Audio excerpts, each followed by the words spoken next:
Pozdrav ljudi, evo večeras imam jednu mašinu koja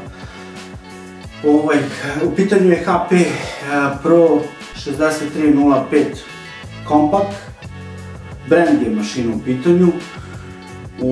Ovo je mašina koju je moj prijatelj, kolega, kupio za sina za igrice, gaming mašina.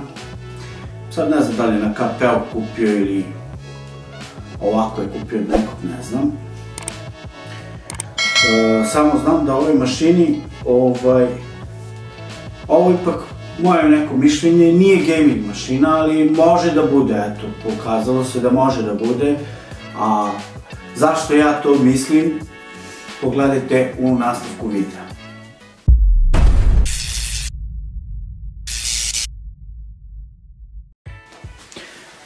Evo drugari, kako mašina izgleda unutra. Znači mašina posjeduje procesor A8, to je FM2 Plus soket, 8 GB RAM-a, znači dva štapa po 4 GB, DDR3. Hard disk je sad 500 GB, znači bio je unutra hard disk 160 GB, znači ne SSD, običan hard disk je bio. I ovdje je bila grafička kartica GTX 1060 3 GB.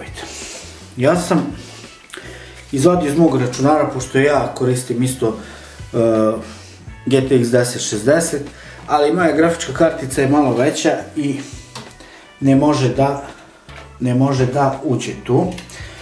A ta grafička kartica koja je bila tu, ja sam znači drugaru sklopio drugu mašinicu i petica, neka četvrta generacija, standardna priča, Asus ploča ili Gigabyte.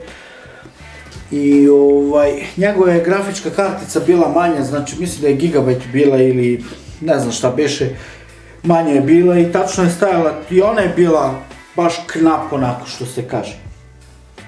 Napajanje je 320 W HP. E sad, šta se desilo s ovom mašinom?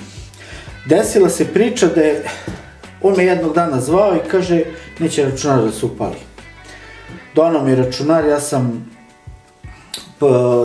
isproveravao sam računar, istestirao i ustanovio sam da napajanje nije dobro.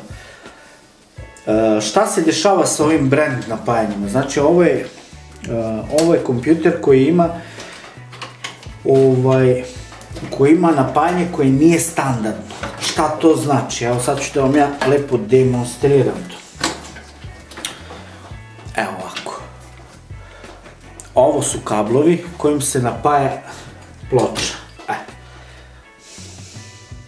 Znači to nije uopšte standardno, ima jedan šestopinac, jedan četvoropinac i ovako jedan konektor, ne znam tačno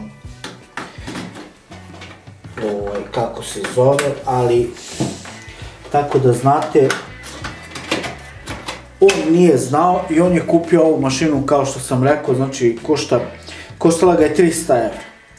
Znači prvenstveno šta bi trebali kad kupujete ovako neku mašinu, trebali bi da pogledate to napajanje, generalno. Znači ja sam sad ovoj mašini, pošto je crklo napajanje, ja nisam odmah mogao da nađem napajanje da zamenim, i zato sam usklopio drugu mašinu, znači on je uzeo njegov hard disk i uzeo je grafičku karticu, a ovaj kompjuter mi je ostavio, ja sam tek sad našao napajanje i to sam našao, znači nekom dečku je crkla ploča na ovakvom kompjuteru i ja sam za 10 € kupio ovo napajanje i sad kompjuter radi, ali moja neka preporuka, ovo nije gaming računar.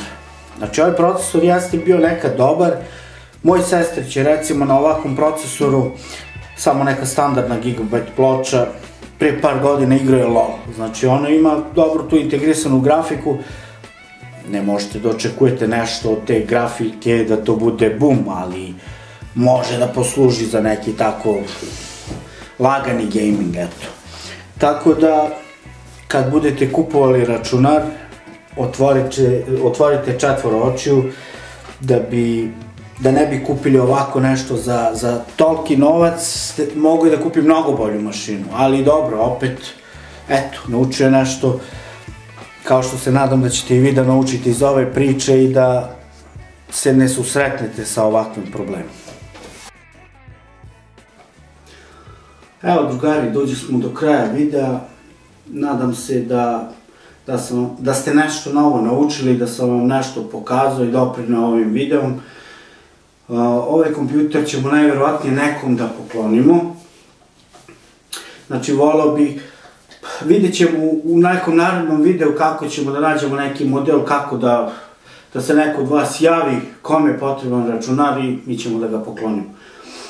Tako da, eto, do nekog sljedećeg videa, pozdrav, pa se gledamo. Ćao!